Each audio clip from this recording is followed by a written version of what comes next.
if you could design your own billboard going down 390, what message is Dr. Junior Dillion telling the folks up there?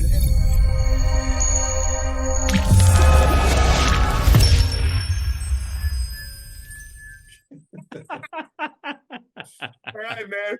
Let's blow these whistles, Kevin. Let's have some fun. Junior, you ready? Yeah, I'm ready. All right, Ty, you ready? Why not, man? All right. Timeout. Tyler, who the heck are we taking a timeout with today? Kevin, good to see you up there, man. Ladies and gentlemen, children of all ages, from the 585 to the, even over to England, down here to the Arkansas, Texas line, we have Dr. Junior Dillion, the president and CEO of Volunteers of America. Dr. Junior Dillion, thanks for joining me and Kevin on the show today. Time Out with Leaders, episode, 107 probably.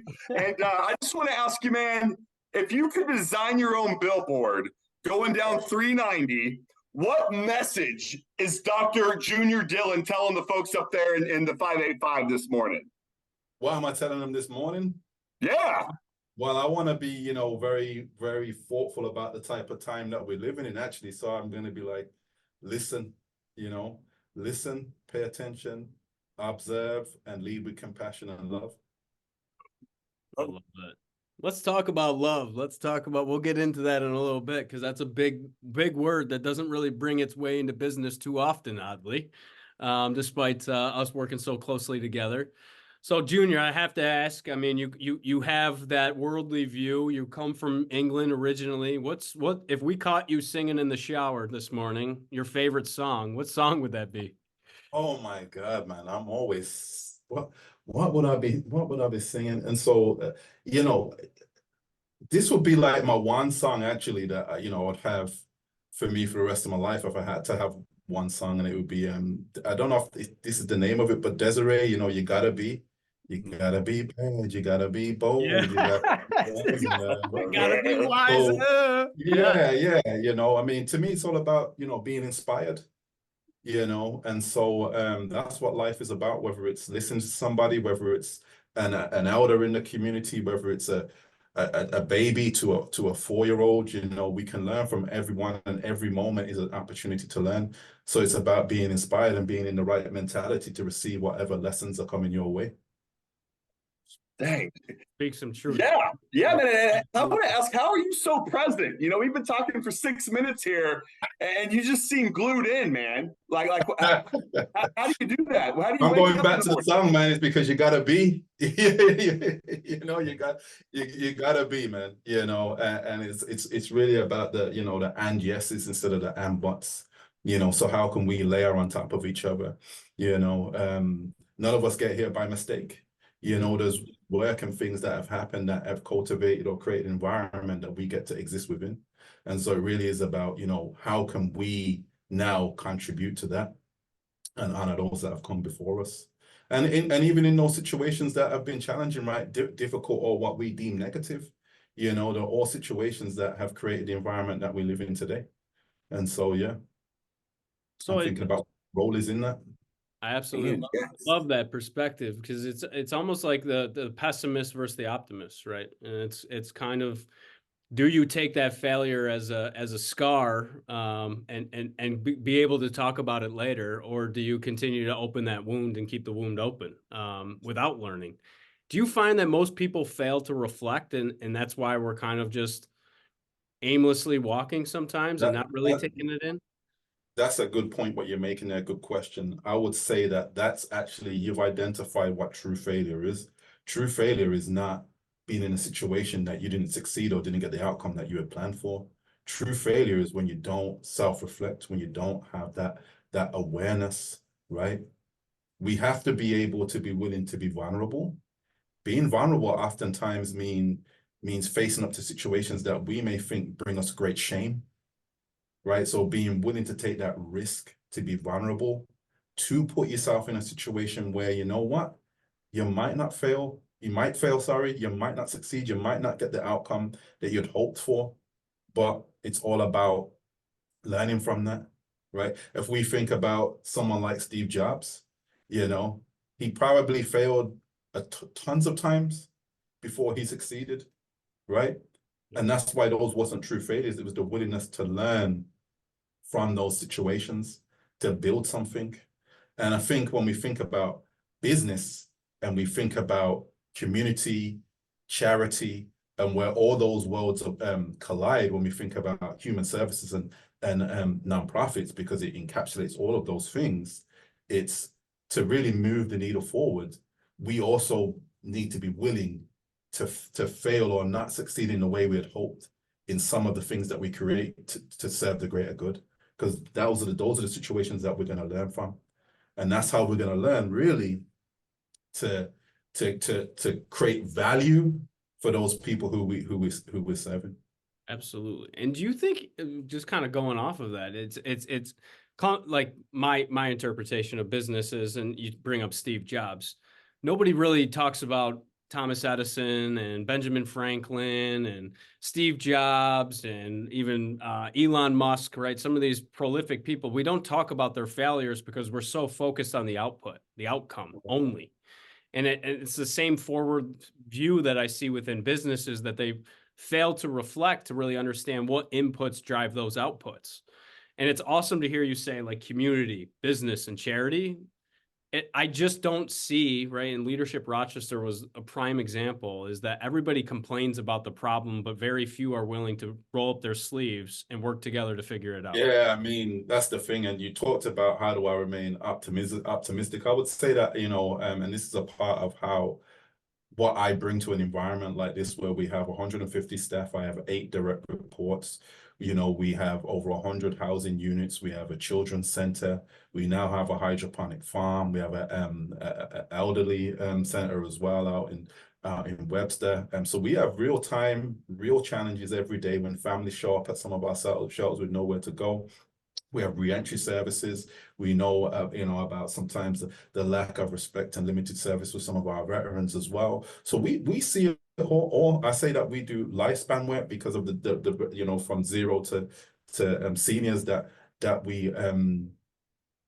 we work with. But really, what it comes down for me in terms of that optimism is being realistic within my optimism, right? I can present and talk about and reflect on and face the real challenges that we have to address. But if I go about it in a very negative, downbeat, deficit way, then at the top where I sit, that's the energy that's going to permeate throughout the rest of the organization. Yeah. The work itself is challenging enough. Absolutely. And if I didn't think that we could have a positive change, and we do have a positive impact in people's lives, if I didn't think that we couldn't do that every day and also iterate and improve on that, then I'll be the wrong person for this role. Absolutely.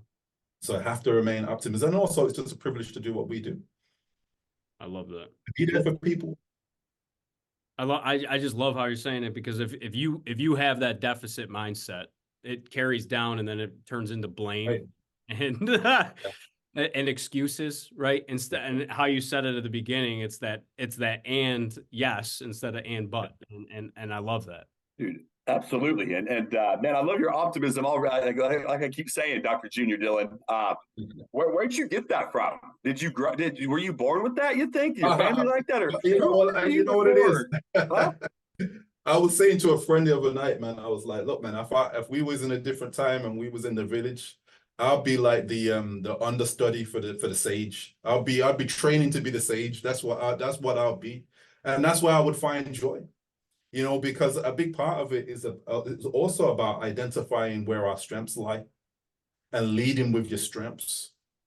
And to me, your strengths, there's actually a renowned guy, Marcus Buckingham, that goes and talks about this, and he talks about strengths and weaknesses. He talks about the old model of performance appraisals and things like this. And essentially how he views a strength is something that is energizing to you, something that comes natural to you. It's not necessarily something that you don't have to work on, right? Even if you look at sports, we see people with great talent, but they're the hardest workers, right? And so you do have to go cultivate and foster your talent, but you have to identify what that thing is that brings you joy, that energizes you. So even in how I'm talking right now, this is me. This is what energizes me. I can only lead with my own attributes and weaknesses, even things that we're good at, if they take away from us, it's a weakness. If it's something that we just, oh my God, and we know we have to do things like that sometimes, but if that's where we're flexing and spending most of our time in that space, then that's not a good fit for you. Fortunate for me, I get to be that motivator for a great team. You know, I'm not necessarily the one doing the provider work every day. I used to be in that role. I'm not currently in that role because I'm serving in this role. But I get to be a great cheerleader and support from a team that are doing the work. And I get to think about and strategize with the team of how we're going to utilize the resources that we have for the greater good of those we serve in the community, which is over 5,000 people. Absolutely spot on. Here, like the thing that you're saying, research just came out. If you want to prevent burnout, spending 20% of your time on those strengths actually is a great way to fight burnout. But again, I get into the conversations that I've had with individuals and leaders, and a lot of people are looking for that purpose and that passion, but it's the same individuals that fail to reflect to see what brought them strength and brought them energy. So they're kind of just doing the same old things and expecting a different result. And that's the definition of insanity. And what you just said, I think I want to go back to.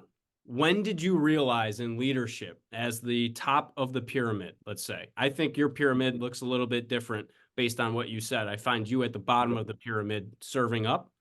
But how did you realize that your sole purpose was to motivate and to listen and to align? Because I would say others don't see that role as the chief motivating officer. How did you get that perspective? Yeah, I would say that I want a part of it is actually selfish, right? A part of it is actually who would I follow? What attributes would somebody have that I would actually follow? You know, my leadership style is honestly varied because sometimes you do have to flex depending on what the situation calls for. But I would say from the beginning, I've always somehow found myself in work that has been in service of others. So I think at its core, I am a servant leader, and then all the other attributes kind of circulate around that. And you know, that's something that you see in yourself sometimes because of what you're giving back from others. So it's also how others respond to you, right? It's a mixture of that. But again, like I said, what type of person would I want to follow? Is it somebody that would be empathetic, somebody who listens, somebody who leads with love? And I use the word love intentionally. You know, Bell Hooks talks about redemptive love. And the reason why she talks about redemptive love is because quite often we apply the word love to situations where really there is no love. You know, it's what we've gotten, a situation that we've gotten used to. It could be quite toxic, it could be quite harmful, right? But we're labeling it as love. So Bell Hooks talks about redemptive love, something that is pure, you know, something that is not selfish. Right. And so that's what I was looking for. And it's the same thing in terms of the culture, in terms of the environment. I think about what type of environment, if I wasn't the CEO, what type of environment, if I was another employee, would I want to walk into? What kind of environment is going to inspire me to want to stay? You know, and so that's where a lot of this came from. And in terms of, you know, specifically, I mean, I remember a time when I was a youngster, man, and I had to go to a new school, and I tell you, I was expelled from school. I was expelled from school, and it was horrible because I thought I was never going to see my friends again. And I remember when I got my PhD, and you know, my mom flew over from England, and you know, she was writing something on Facebook, so I helped her write it because I knew what she was wanting to say, you know, and so but it was basically like, you know, look at me now, look at my son now, you know, and she could take great pride in that. But I remember the new school that I went to, and it was a whole new environment because a whole different cast of characters, different personalities, and it was this different cultural milieu than what I was used to, right? You know, different cultural milieu than what I was used to. I would say that the cultural milieu that I came from, the school, I had all my friends that were from my same culture, so it was more of a British Jamaican culture.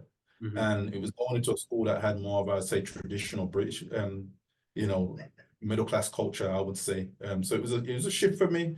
But I found my people, man, and we were kind of like the ragtag group, you know. So it was a learning lesson. But even back then, if I reflect back then, you know, people was wanting to follow, and I don't mean in a negative way. They was able to get something from what I was putting down, whatever it was, you know, something that they was able to gravitate towards. And in England, you do this thing called you can sign up for it, the Duke of Edinburgh Award. That's the Queen's husband. And it's like navigation and orienteering, and they take you, they drop you in the middle of Wales somewhere, and you know, you gotta find your way to the campsite. Now, I know nothing about reading maps. You know, I'm from the urban jungle, man, you know, concrete, you know, what we call, you know, flats or masonettes, which was like apartment buildings, you know what I mean? Like, so, but, you know, my friend knew how to read map, you know, and my friends had all the skills, but what I had was the leadership attributes to motivate us to keep going. And both days we finished first. Right. And I like to think a part of it was me rallying the group and motivating the group, even though, you know, running through some farms. I mean, they'd never let kids do this nowadays. I was like 13 at the time. It's a different world, you know. I would say the teachers were circulating in their cars, basically. Yeah. But even back then, and I didn't have words for it, you know, I didn't have words for leadership styles or anything like that. It was just more operating from a feeling. And yeah, so even back then, and so I think it's something that's always been within me, and I think all leaders as well have to be willing to take risks and go against sometimes what the status quo is. But I think what the difference with what you just said is that you were willing to see the strengths of others and realize that that was not my strength. So let me be vulnerable and say, this is what we want to accomplish together. I think this is your strength. This is your strength. This is my strength. And bringing all those strengths together to effectively achieve that outcome that we're all saying that we want. That's powerful stuff. And what you said, want versus inspire. I want employees to be inspired to stay. I want people to want to stay. Inspired and want are two different words, I believe. And I think someone that Tyler and I, we reflect often as to past people that we've interviewed, and we go back and say, well, what leaders are the best? And we say the ones that are the best are the ones that know themselves the best. Yes. And when did you, it took until the pandemic for me, Junior, right? So it took until the pandemic to force me off the hamster wheel, to really get that pause, the opportunity to reflect, give myself the time, the space. When did you come to the realization of who you are as a person? Because that's probably why you embraced bringing emotion into a business when businesses fight so hard to separate the emotion from business. The common phrase is, it's business. And we're all supposed to understand that that means cutting through the emotional aspect, like love or human connection. When did you figure out who you were and what made you tick? And how did you do it? Yeah, I think going back to, you know, being vulnerable is that I'm not afraid to say that I'm always figuring out who I am.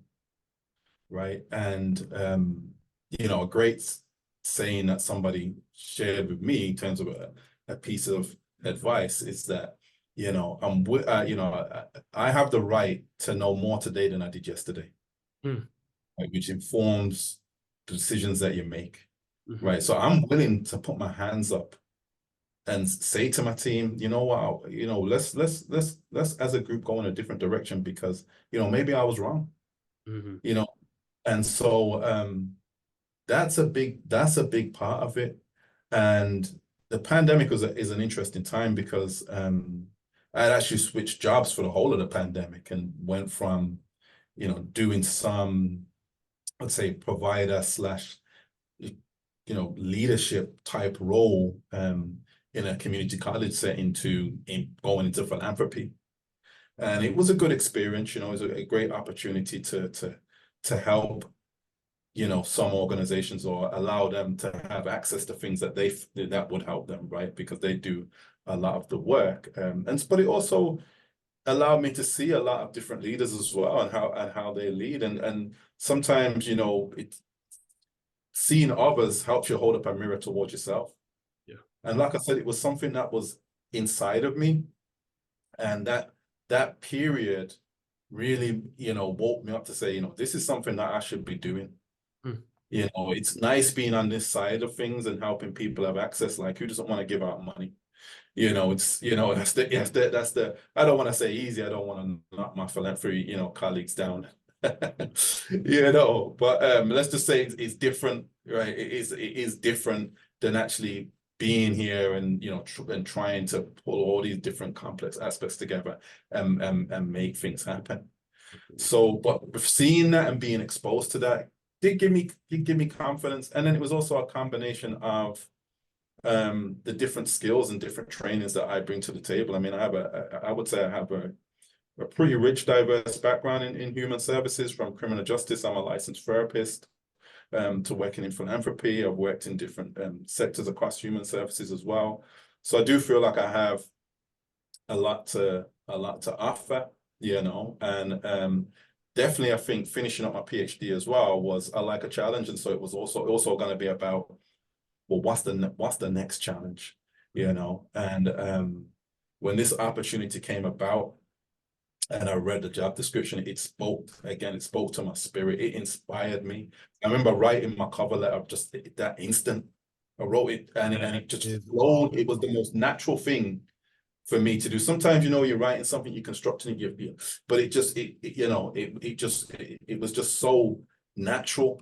And it truly was just coming from within, and so part of it is taking opportunities of the moments that when they present themselves as well. Mm-hmm. I'm going a long way to answer your question here, but I feel like it entailed this kind of like roadmap of how it kind of how it came about.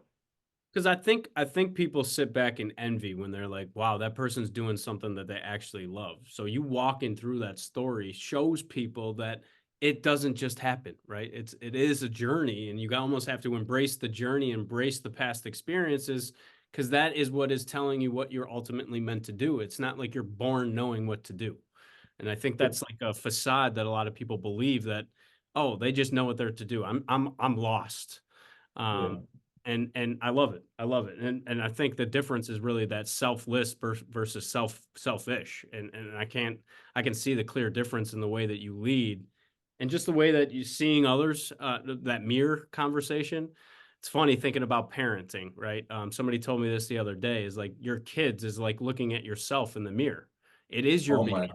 It is your language. It is. And some of the things that I'm getting mad about at my 2.5-year-old, I'm like, wait a minute, that's exactly what I do. Why am I getting mad at that? Yeah.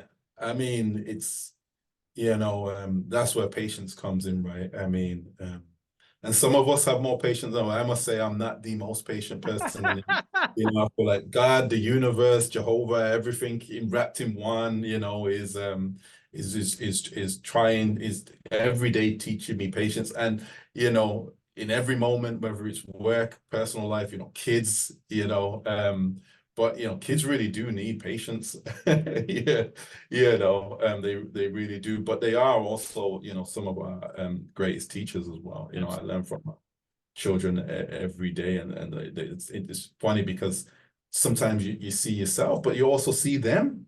Yes. You just see them, and it really is a beautiful thing.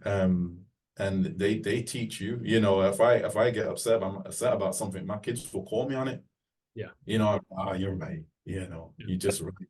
But I will say that helps me cope with the job as well, because I love my job, I love what I do, I love the mission. Some of the things that we love sometimes can be the source of our greatest pain, because we love it so much. And I will say that in this type of job, you do need to have things in your life that create some type of balance.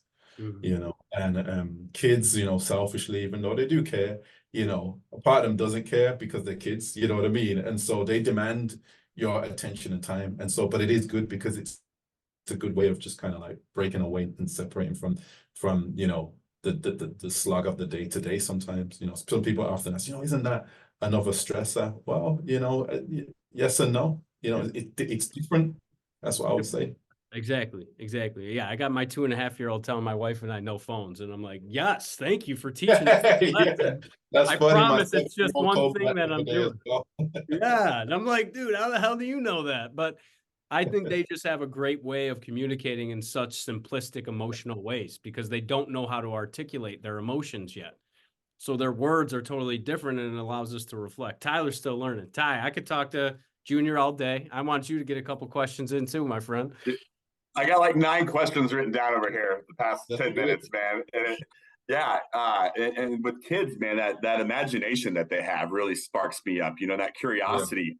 And I have no problem being a kid again, sometimes just with that, like, hitting the day with not much overthinking, right? I think I work with a lot of people, or have worked with a lot of people, who can overthink to death.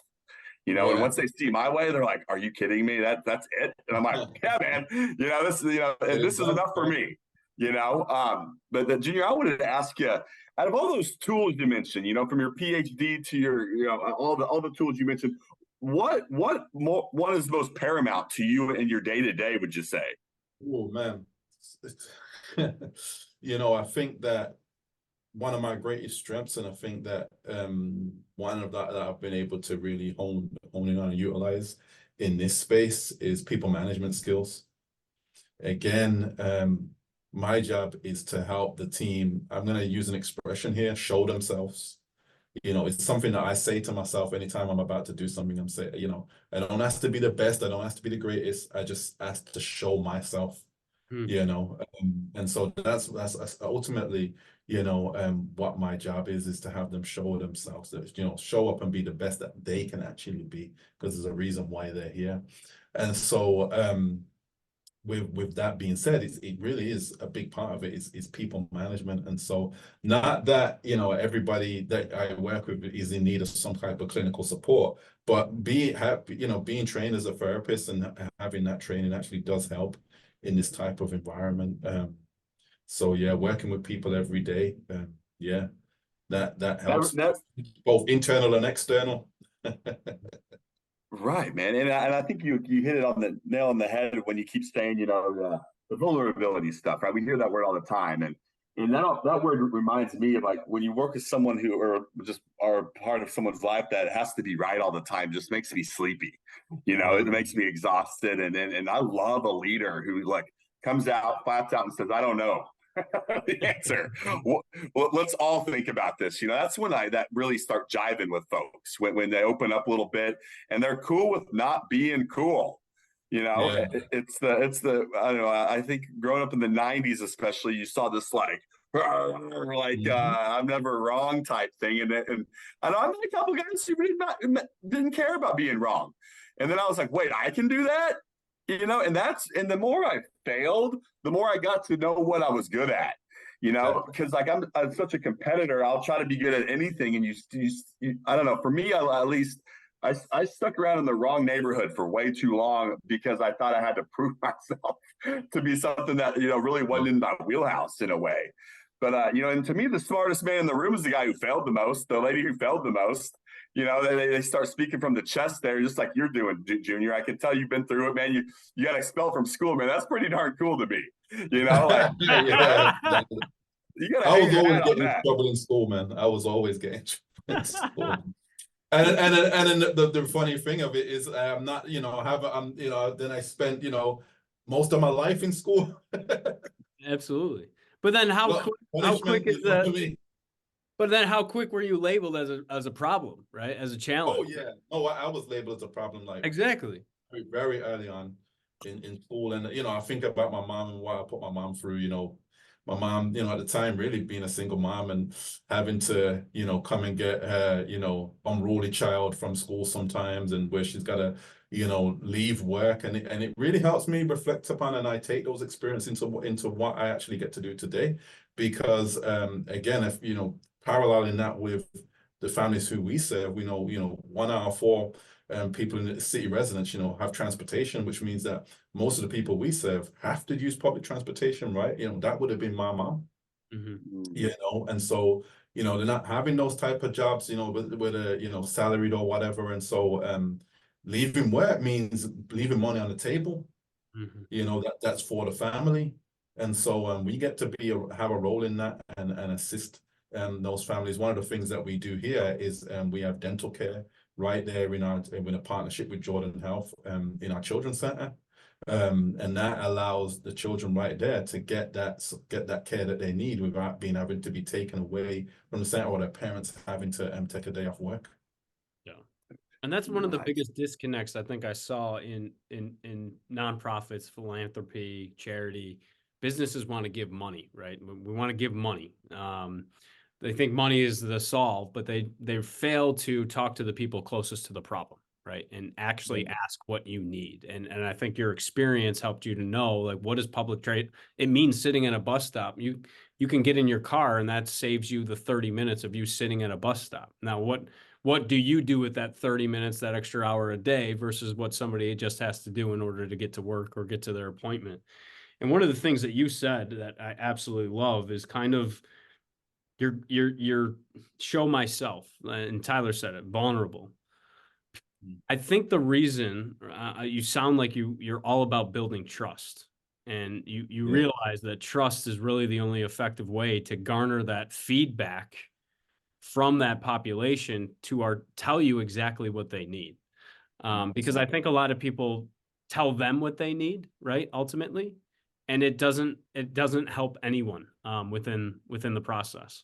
How do you effectively, like day one, when you stepped into that organization in that role, what did you do to start building or rebuilding the trust with the 150 people and then 8 direct reports?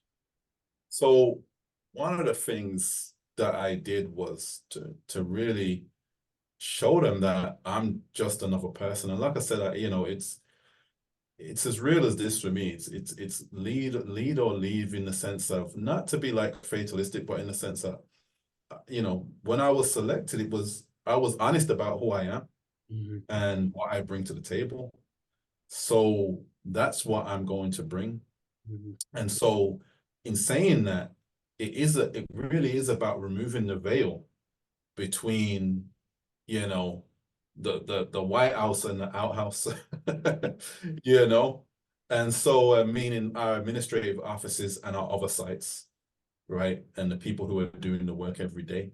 And so one of the things that I've done is I've actually been meeting, and I've basically got it done now. It takes a while. Met with all of our staff one-on-one, and it's depending on the size of the area, in groups, and had conversations with them. And I generally ask them the same questions, and it's what brought them to VOA, what's going well for them, what's the challenge for them, what do they think is going well at VOA, what do they see as a challenge for VOA. And then I ask them a miracle question, and I intentionally ask the miracle question. I give them an opportunity. I give them 2 possible answers they can give me. I never tell them they can only give me one, but I pose it as, you can do one or the other, basically. And the miracle question is normally related to, if there's something for themselves that they could have in the agency, what would it be? And if there's something for the agency that they could have for the agency, what would it be? I would say that maybe 80% of people always focus on the agency and not themselves. Wow. Which tells us about the people that come to work every day. And it's always something realistic. I've given you the magic wand. You got, the miracle. I do the same damn thing, and I'm like, this magic wand can get you anything. You got the magic wand. You can, and maybe that's where, Tyler, where you're talking about, kids and stuff like that. My brother calls it kid logic as well. You know what I mean? Like, and sometimes maybe we need that, because if we give kids a magic wand, they're gonna, they're aspirational. So something happens to us in that process, right? Where our minds got to get more closed and closed and closed and closed, and we lose that sense of agency. We lose that sense of wonder, and so I've seen that reflected in the steps here. And they always ask for something realistic, and it's always something for the agency, and so it's very mission driven. But I do want, in building that trust, and they do appreciate being able to sit down and speak with me as well. But in building that trust, I do want my people to be more aspirational, because that's the thing that's going to drive the needle. If we want to make a realistic dent in reducing poverty, through the resources and tools that we have available to us, it's going to take aspiration, it's going to take innovation, it's going to take courage, it's going to take being bold, And so building that trust is key to that, right? Because then there's the safety of knowing you can take risks, you can make mistakes. You know, you have that relationship, you have that buy-in. You're in a growth environment, right? And you're beating to the drum of something that's focused around people's assets, rather than, you know, what they bring, rather than what they don't bring. So the trust is key to it. But it's almost like you say, right? If you have a mission-driven organization and you have this service and they're rewarded by the service and the difference that they're making. I work with nonprofits all the time, and what I see is that they fail to focus on the intrinsic motivation of those individuals, right? So intrinsically motivating them to aspire for greatness. And what you said, that's the whole reason why they're in the roles, but they almost don't get to see the end result in some of these now, as we get into the busyness, right? And the doing and the reaction, we almost fail to see the impact that we're having. How do you clearly and continuously show them that impact to intrinsically motivate them to do more or aspire to do more? Yeah, so I'd say that, you know, from the board to the leadership team to the, you know, the management team to, you know, frontline service providers, you know, there's so much that happens here that we are caught up in, borrow a phrase from Todd Butler from Causewave and the book, is it the 4 Disciplines of Execution, the whirlwind. We're caught up in the whirlwind. And so we're mission driven. So we're focused on what we're doing every day. We don't often look back and say, hey, that was nice. So that's actually another part of my job. And so one of the things when I got here, we had a strategic plan that was completed in June, and it was a 3-year plan. And we kind of just did it and, you know, didn't really reflect upon it, right? And so we didn't have an opportunity to really take stock of, well, what went well? Yeah. You know, what was we challenged with? Why were we challenged with it? What do we need to bring forward? What do we need to iterate on? We didn't really take stock of that. And so I actually, and this is where actually some of my research skills come into play, you know, because I was able to go and review it. I did a review with my team and then write a report on it, you know, and it was almost like a qualitative exercise. And yeah, and then produced a report and share it, and we was able to illuminate that, oh, even though we was in COVID and it seems like a lot of the goals that we had planned didn't get done, we actually got a lot done. We did some significant COLA, cost of living adjustments. You know, we have, you know, some minimum wage workers here. We wanted to make a difference in that area. I know that REMAPI, Rochester Anti-Poverty and Monmouth County Anti-Poverty Initiative, they had the Level Up Champions. We were a part of that. We, you know, not just 15, we went up to $16 an hour. We did some good stuff with our 403B and retirement plans, where some of our staff got, if they signed on, got $1,000. We did some significant things. We brought more financial stability to the agency by actually paying down you know, significant debt that we had. And, you know, not for nothing, I mean, when we signed some of these contracts, I was at a contract and panel discussion recently this week at the Council of Agency Executives with Senator Cooney. You know, some of these contracts that we signed to do this work, we don't get paid till months later, right? You know, and sometimes we don't get minimum increases as well to keep up with cost of living adjustments and things like this. So sustaining an agency of this size to do the work, even though it's like, this is a huge agency, you got this revenue, it's not as straightforward, isn't it? And so being able to, you know, that's the other side of it that's not at the forefront. Like, that's not going to be on the website. We paid off debt. But let me tell you, you know, it's important to maintain and do what we, you know, do what we're doing going forward. And so it was illuminating those things. And so I call it catching the good. And that's what I used to, actually, when I was a therapist, I'd always say that to parents, because I actually worked with kids. I worked with children and adolescents. That was my focus as a therapist. And, you know, I'm guilty of this sometimes with my own kids. You know, it's like, oh, you know, you're looking at the things that they're doing that you want them to change. You know, with my kids right now is that they never pick up after themselves. And when I see a mess, it's just, you know, And that's when I turn into my mom, you Yeah. know. Oh yeah. But you know, and so you tend to focus on that, and so it's, you know, it's focusing on the good and catching the good. And so sometimes we, you know, that judgment piece of our brain, and it's how we decompartmentalize and how we move through the world, but it comes so natural to us that it can get out of hand. And so it is important. Somebody's got to be there to say, hey, but what about this? And so, you know, catching that good has been crucially important as well in terms of illuminating what's happening in the agency. I came in very early on in my tenure. I had a town hall. I met with everybody, you know, again, removing that veil. You know, I'm not far removed from you guys, man. You know, at the end of the day, I go home, I want to chill.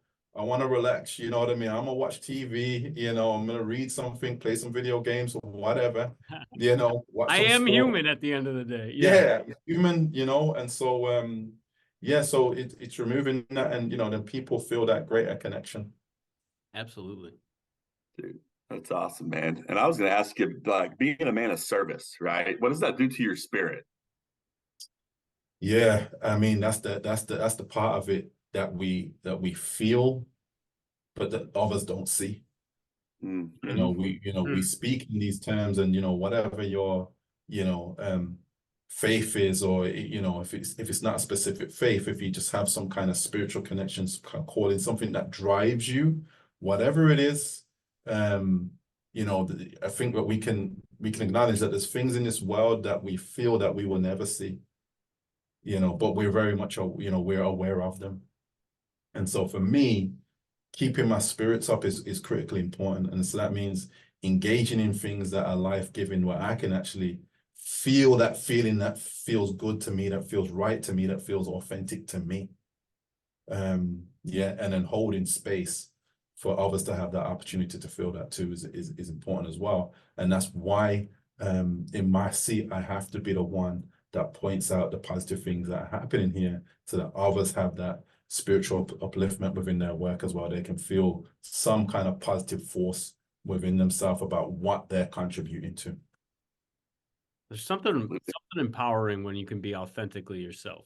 And I talk about Tyler all the time, but you said it sometimes takes somebody else to tell you the good, right? And whether it's God, whether it's faith, whether it's that belief that there's somebody else out there looking for you, because you can get in your own head very quickly, right?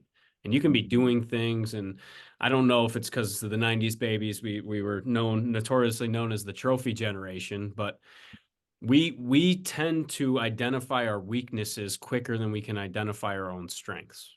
And I am guilty of it. I suffer with imposter syndrome just like the best of them, but it's who I have chosen to surround myself with.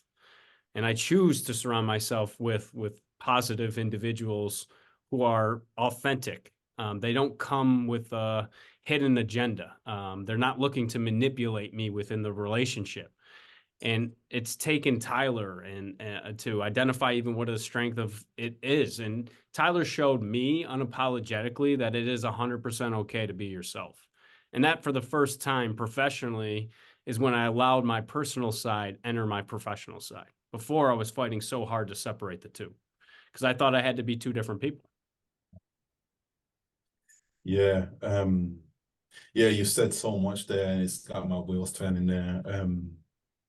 You know, that old expression, you know, keeping it real, you know, what does that mean?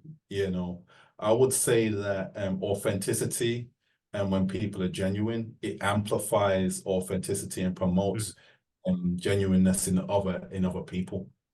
Absolutely. And I would say that, you know, when people are not keeping it real, when people are disingenuous, let's say people are fake, right? It also inspires and influences that in other people as well, because they start to look at that and think that's how they have to be to both navigate and negotiate the environments that they're in. Right. So if you see that and what you consider to be success, but then you see in those traits, right? And you may think, that's how I gotta be to get success. That's what I gotta be. But going back to that thing you can't see, right? The spirit, the soul, whatever you want to call it, what they're feeling, that does not feel good inside. Yeah. But That's until not you define what success is, you're going to take right. what other people's definitions of success Take is. that, And that's right. what I was doing. I was Yeah. like, that's success. Great. Then here's the blueprint, and that's how I'm going to go get it. And that's where I was saying I was almost living everybody else's dream. I didn't even have a dream for myself. Instead of being you, right? Instead of being that, once you acknowledge you and you're authentic and you've got people around you that help to amplify that and around you for you as well, right? Yep. Then you get to you have that opportunity now to zone in and focusing on what is real to you. Mm-hmm. What is it that Kevin wants? What is it that Tyler wants? Right? What is it that even if you just took our names away and said something internally inside of us is pushing for and driving for, we get to confront that, right? And through that confrontation, we get to learn and start to know, and then go for it. Yeah, gravitate towards it. Absolutely. Ty, what do you got? I got one more that I'm going to end with. I was just going to say, Kevin, it just brings me a ton of joy that I got to do that for you, because I still don't know I did that for you, man. Exactly. That's the best part, though. That's the best part. Like you being unapologetically yourself helped me to realize that being yourself is okay. Like I don't know how else clearly to put it. But I think it takes someone to. I think it takes someone to, like, for me, it took me to see someone like that too. You know, Right. I used to work with this dude, you know, in the business world that would literally go to, like, save people from crack houses. And he would love it, man. And I was like, who is this guy? Like, you know, but he was him, you know. And honestly, that when I met you, I think I was doing the same damn thing, Kevin. Yeah. But I realize more people are playing pretend and dress up than what we would like to admit. Right. Yeah, but I think it takes a role model, you know, a physical one sometimes to get to that spiritual level, for me at least. You know, then it kind of took off for me spiritually after that. But I didn't believe in much until I saw a human being doing some cool things, you know, and being themselves. So, I just wanted to chime in with that. And Dr. Junior Dillion, man, this has been a fun hour, man. It went pretty dang fast. Oh yeah, it went quick. It did go quick. Well, I gotta ask, Junior, who is that person for you? Like, who was that role model? What was that person that showed you what was possible even for yourself? There's been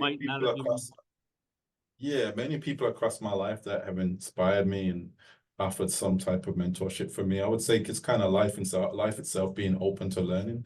But specifically, I mean, you know, where my family's from, we talk about fiction kin, right? And that's people that are like family.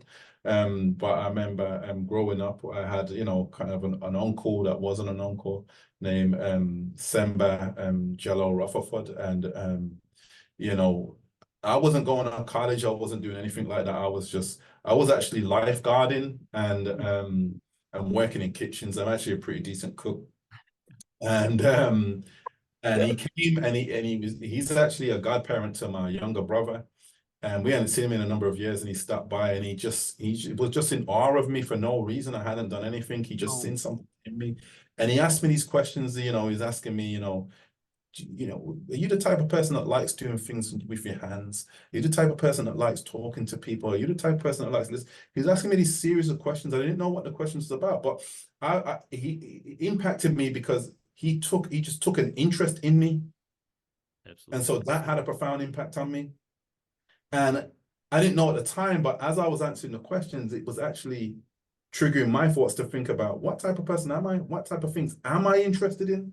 And I never thought about those things before, you know, and so, you know, I hadn't done well in school or anything like that. And from that conversation, that was one of the catalysts for me going back to school, which was like in England, like an MCC type level, you know, getting what I needed to get from there to go to university. And he said to me, I want you to have your bachelor's degree in your back pocket. Right. And I said to people as well, you want to have your bachelor's degree and your passport in your back pocket, because if I didn't have my passport, I wouldn't have been in. But those two things have served me well, because I've been able to travel and I've been able to build off of that bachelor's degree. And it's given me access to some things that I wouldn't have had access to if I had not had it. So, yeah. So many things that you just said there, though, like actually putting your thoughts into words, right? And some of the things that you think you're afraid of, until you verbalize it, you see the words and you're like, well, I shouldn't be that scared, but that's almost the first time that they're seeing it. And you also said travel, passports. That is Yes. the biggest thing in the world that I try to promote, because the world can feel so small when you're not gaining perspective and seeing. That's why 100%. us Americans, right? I think this is the best part to end on potentially, but us Americans, there's like 25 million Americans out of the 325 million that actually have a passport to leave the country, right? But yet we have this notion that this is the best country in the world. That's only relevant to the experience that you've had because it's all you know. So Right. it's fascinating to me, like just traveling and getting that broader perspective to really start to understand, I guess, ultimately at the end of the day. It's very important. It's very What's your important. daily intention? That was my last question for you. I know you said you wanted to show your authentic self. What's your daily intention? Like, what are you saying to yourself when you're getting out of bed in the morning or driving into work? Like, what is that intention that motivates and moves Junior? Man, that is a profound question. And honestly, most days, you know, I'm not sure whether I'm exactly having that thought process, but I do know that my intention in approaching every situation is that the situation in front of me is the most important thing to me. Wow. Wow. Amen. That is powerful. Well, I just want to say thank you so much, man. This was you blew me away, blew Tyler away, I'm sure, but we can always tell the authentic individuals that get on this show. A lot of people will just sometimes regurgitate what they read in a book, right, or what they heard in a talk.